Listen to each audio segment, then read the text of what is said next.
Um, Thank you, panel, and I want to thank Professor Salim and His Excellency Bishwambar Pyakurayal, and thanks for delegating to me the responsibility to share our group's deliberations, which were very exciting and stimulating.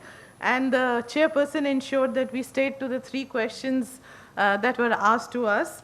So I would just go ahead with the three questions. First was, who are the key stakeholders?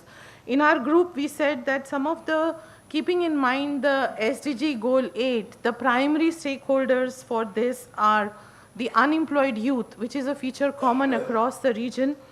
It is people who are deprived of decent jobs, in particular women, who form a large chunk of people who are working in the informal sector, migrants, Dalits, Adivasis, and other disenfranchised communities. Trade unions are an important stakeholder of SDG Goal 8. Businesses, especially small and medium enterprises who are not well organized and not well represented. And finally, the government. But we believe that all these form the stakeholders for effective implementation of Goal 8. In terms of the barriers, our group felt there were primarily systemic barriers that existed in the successful implementation for the goal. The first barrier that was discussed was an economic model. It was discussed that the model that we have primarily followed in our region of economic growth, which has ignored the manufacturing sector, has led to a situation where there is growth with very few jobs. And that has created a very challenging context for the entire region. It has also been responsible for the large informal sector that exists. And again, as we said, because it is primarily composed of women working in the informal sector who are then open to who are more vulnerable and do not have any social protection. The other systemic structure is the social structures. We discussed about social discriminations, which are because of based on work and birth, and which particularly faced by women, again Dalits and Adivasis, and which govern which work these people can do and which work they cannot do. And they get caught into these boxes and unable to take opportunity of the growth that it presents.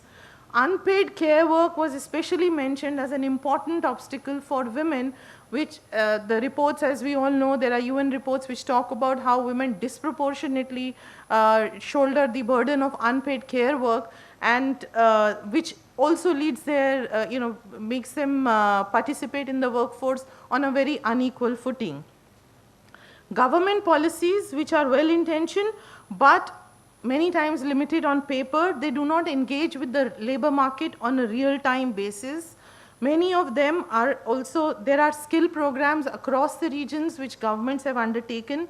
However, it was discussed that they were gendered and underfunded, and therefore they were not able to generate the kind of employment that has been envisaged and hoped for. We discussed that there is a need for an ecosystem approach. There was an example given of a maternity leave, which we felt was a very symbolic gesture. But we discussed that if we want to bring women into the workforce, it is important to have an ecosystem approach where we look at safety, we look at issues of violence, we look at the existence of creches, social infrastructure, a whole lot of investment across various SDGs that will ensure that SDG 8 is implemented effectively. The group also discussed about the challenge of automation and the threat of artificial intelligence, which probably would make generating jobs even more difficult in the years to come.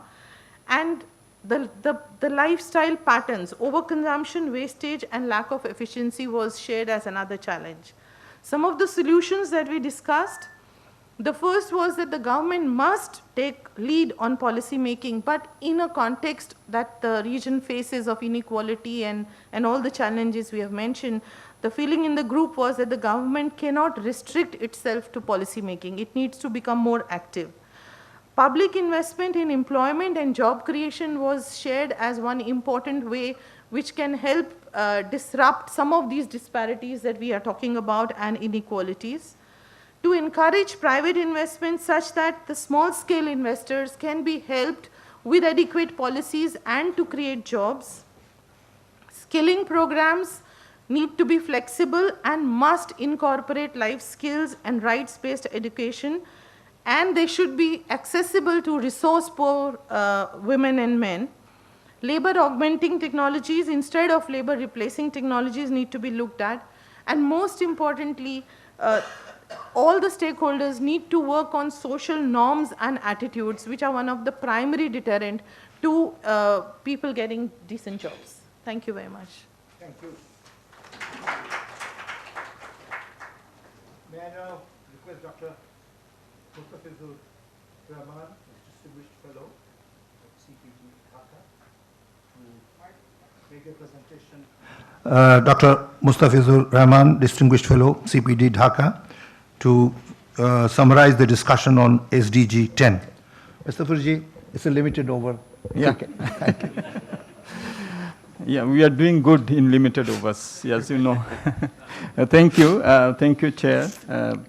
Let me first of all register my deep appreciation to my team who have contributed excellently in the deliberations that we had.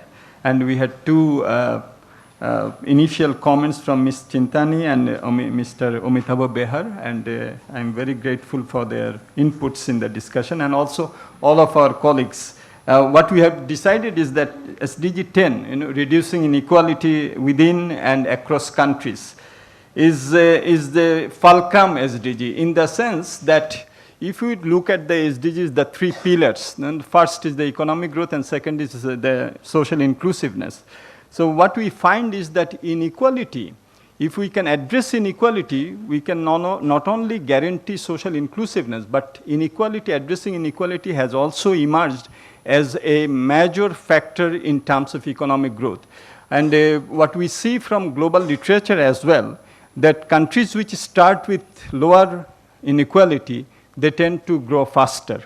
So this is something which is very important. But on the other hand, inequality is not only an outcome, but also an input to greater inequality. So it's a vicious cycle.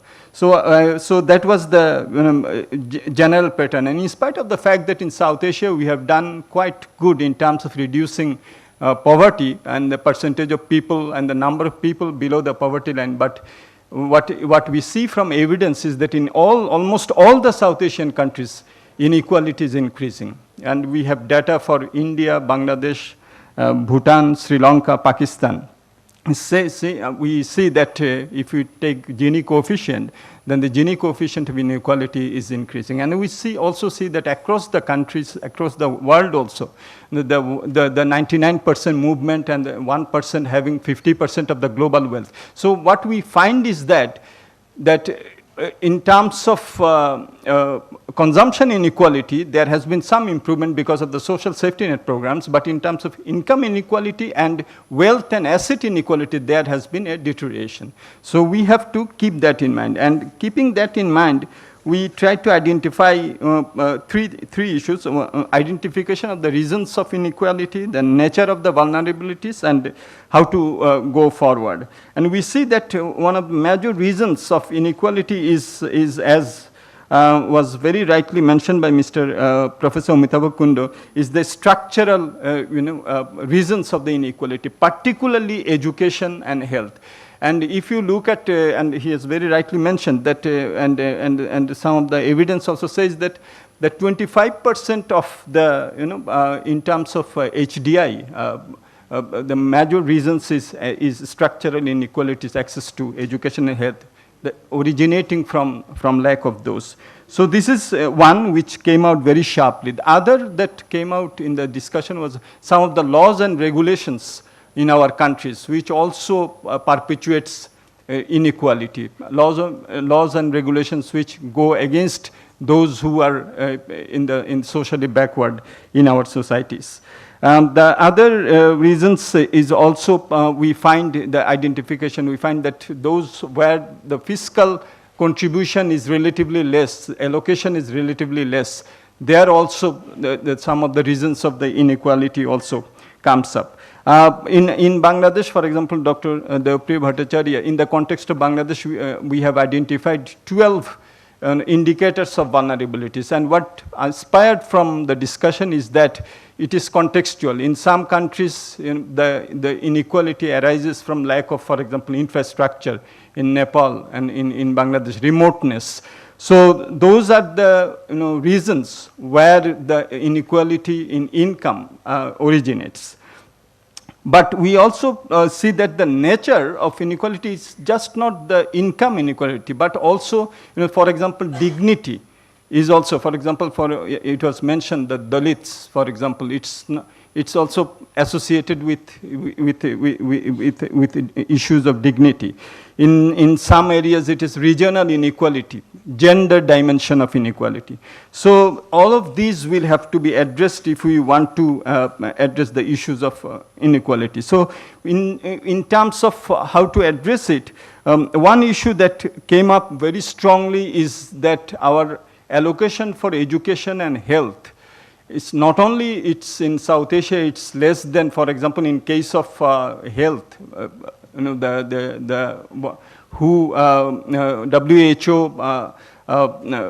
normalized allocation, a percentage of GDP, or say in terms of education, the UNESCO, 4% of the GDP at least. So we see that that is not there. So we have to increase the allocation. The second is the fiscal that is the fiscal part of it. The second issue, which is also that in most of our countries in South Asia, we see the dependence on indirect tax. But by itself, it also perpetuates inequality in the sense that we are not taxing the rich enough. So it was mentioned that that is also something that we have to take into consideration. The other is, for example, financial inclusion is becoming very important. The poor are not getting, for example, the loans and the credits which they want to get. Even when they get, there is corruption and it doesn't address their, they don't get the real money. So that is also something which was a financial inclusion as addressing the issues of inequality. Labor market policies, it was very strongly mentioned in our session that many of the rules and labor regulations are anti-labor, rights of the labor. Whether the minimum wages should go into not only the minimum wage discourse, but also livelihood discourses. So those are also some of the structural issues which we mentioned. One of the other issues which came up is the global dynamics which perpetuates inequality in low-income countries. And there the democratization of the global institutions also came up. For example, the voting rights in IMF and World Bank, WTO reforms, particularly, for example, the market access that the least developed countries have, and the data shows that although it has increased between 2010 and 2018 from 40% to 60% of the goods from the LDCs going under the duty-free, quota-free, but we also find that there is a lot of areas to go. Or the global commitment, 0.15% of the ODA going to the LDCs, that only 8 countries have fulfilled that. So the global architecture of the institutions also are some of the reasons where it originates. The other issue, which is also one of the targets in Goal 10, is migration and remittances. And what we also see is that although there is a Colombo process in our region, we are not making effective use of it. And the enforcement of labor regulations and labor rights in the host countries. So one recommendation was to really strengthen the Colombo process within with the participation of the South Asian countries. The other was one of the indicators in Goal 10 is to reduce the cost of migration and also the cost of transfer of money. And there, for example, the average is now the cost of transfer of remittances is 7%. But the global target which has been set in the SDGs is 3%. So what is being suggested is that the processes where the South Asian countries are there, both in terms of the Colombo process, in terms of reducing the cost of remittances, particularly in the current dispensation, we see that because of the security reasons, even small remittances which are being transferred, these are being taxed, and banks are passing on the additional costs on the small remitters. So whether there can be a global also concordance with regard to not to charge those on a small remitters. So this is also something. The other issue which was not discussed, but I would like to mention, if we want to really reduce inequality across countries, obviously the SDGs talk about the LDCs, but there are, within South Asia, there are 3 countries which will be graduating very soon, Bangladesh, Nepal, Bhutan. So I think that there should be also some measures in the WTO and global forum to help the graduation of the graduating LDCs. I think that will also help reduce the disparity across the LDCs and across the countries. So, what transpired from our discussion is, in one sentence, is that if we can really address goal 10, and addressing goal 10 is also associated with, for example, goal 4 and other goals. If you can address goal 10, then obviously the other goals, for example, ending poverty, zero hunger, we will be able to do it, and the efficiency of allocation will be very important, and the rights of the people, to look at it not just as an allocative efficiency issue, but as a rights issue, I think is becoming very important if you want to really mean business. Thank you.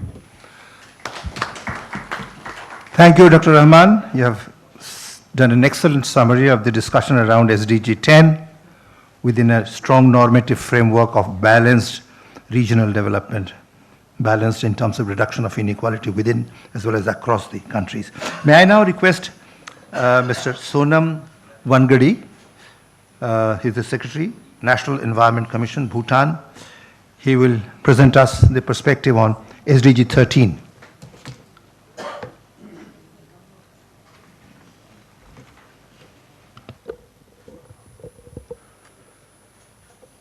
Madam Chairperson, distinguished panelists on the dais, distinguished participants, excellencies, ladies and gentlemen. I was the convener for SDG 13, take urgent action to combat climate change and its impact. And we had 3 panelists, Mr. Anil Kumar Jain, in his place, Mr. Prasad was there, who was Joint Secretary, Ministry of Environment, Dr. Abid Sulero from Pakistan, and Ms. Hanik Mohagani from Iran. The group also had very intense discussions, and we had so much discussions that I think we even could not take much notes. Basically, in fact, I don't know where my rapporteur is also. We actually tried to take stock of the situation in South Asia, and we've agreed that we have a robust agreement at the international level, UNFCCC, and the Paris Agreement, and the countries are in the process of internalizing or incorporating these into their policies and plans. Most countries have communicated their nationally determined contributions. However, as the name sounds, take urgent action to combat climate change. I think talking with my colleagues